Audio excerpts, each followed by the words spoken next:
4 pieces. You'll notice there's only 2 screws in the package. Luckily, a couple extras I keep in my box. So we will go then. This should be, where are we at here? This is our rear. I'm going to take the rear and this block. This one goes on the back side and is held on with these long Phillips head screws. So get those in there. Run these in.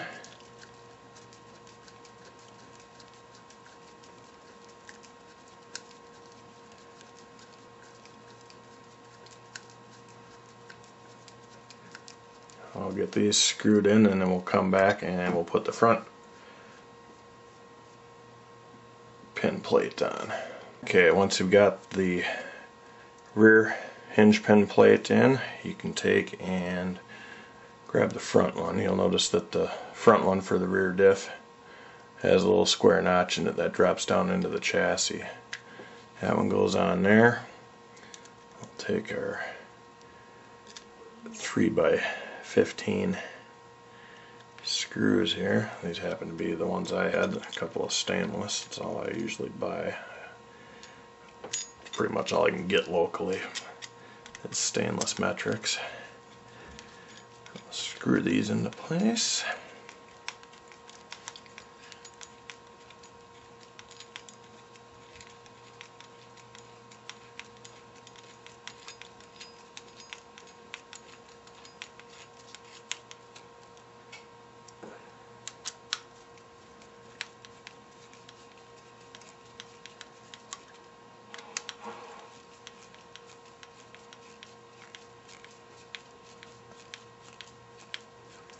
Pretty good. Missed the screw, poked myself in the hand, and don't even skip a beat. No blood. Okay. That diff assembly, you'll notice a little bit of grease in there. Down and in there. Keep things rolling good. That one's ready to go onto the chassis. You can basically repeat the same steps with the front diff assembly. You got your 2 pin plates, your front and your rear. Put those on, same screws, and then we're ready to assemble the diffs onto the chassis. Okay, now I've got the hinge pin plates on the diff assemblies. The gearboxes, we can actually take and grab the chassis here. We'll start at the rear. This is the rear of the chassis, and we're going to take our rear diff assembly here, and that notch basically sits right in there like that.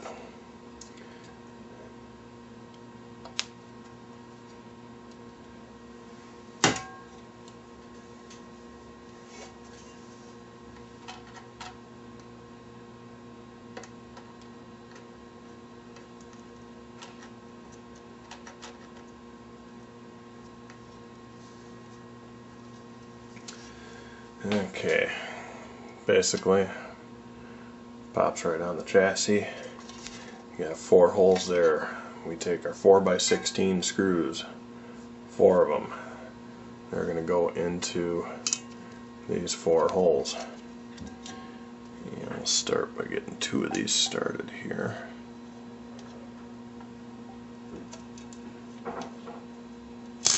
Yep.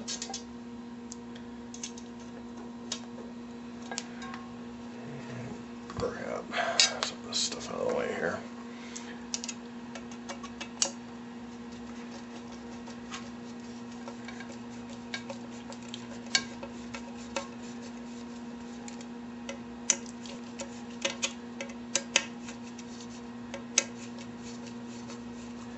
We'll we'll get these screwed in and then we'll come back and mount. Okay, once you got the rear one screwed on, everything nice and flush and tight, no gap underneath the case to the body, then you can go ahead and mount up the front one. Now the front one you're only going to want to put in the 2 back screws at this point. Make sure your guide pegs are in. Leave the 2 front ones out. The reason why I leave those out is your front bumper slides in to that. Screws go through the front bumper, but at the same time that front bumper blocks your pins from being installed. So you need to leave this out, leave those 2 screws out until you get the hinge pins installed in the suspension arms. So we will, I think next we'll take and mount up the center diff assembly. I'm going to dig out the brackets for that, and we will mount the center diff basically right in that area there. We can also at that time put the drive shafts on, or the main drive shafts, get those installed, and we'll just keep plugging away at this. Order wise, you know, like I said, this is one of the first 5 kits that was released. There was actually no packaging or instructions manual done yet. This was the first run, so I may not be building this, you know, in the correct order is what the manual would say.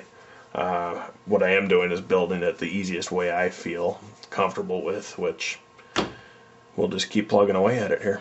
We'll be back in a little bit. Okay, we're going to want to find yourself bag number 1. That's going to have the center diff brackets in it, the motor mount, all that stuff packaged up in it. We'll get this out of here. Alright, pieces we're looking for are going to be right here. This is your main center diff piece. Just going to snip that off of there.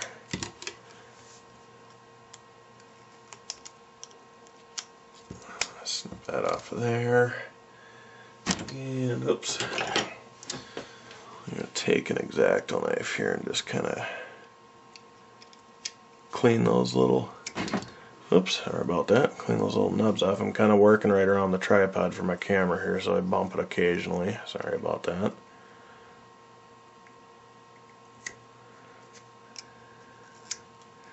Clean that flashing off of those, get that stuff out of the way.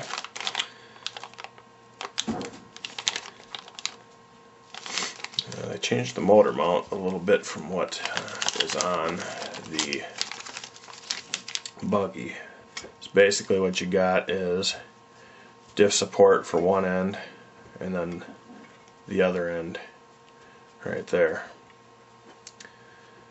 Okay, so there's your 2 diff support pieces for the center diff,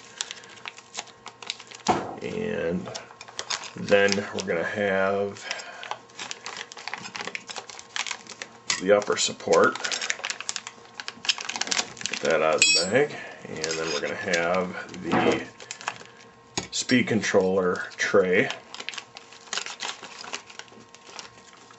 that we will I'm going to show you how we're going to modify that so that we don't have any clearance issues with the Monster Max. Now, something new in the package here. I'm not sure what this is for. I'm going to take a stab at it though and assume that, looking at my chassis here and looking at holes that are laid out, and I'm thinking this may be something that they're adding in. Like I say, I don't have a manual. I'm going to have to come back to this and we'll clarify it. I'll make a phone call too and we'll actually see what this is. I'm thinking it may be a can support for the motor for the other end.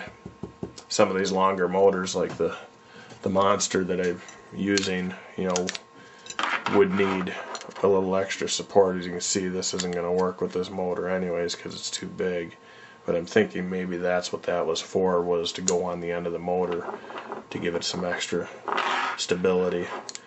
One thing I could do with this is cut it, modify it, whatever, make a cradle, I could even have a bigger one made if that's the case, and that's what it's for, but I will check on that later. Alrighty, so we will locate the screws we need for this and these parts here, and we'll get the center diff mounted.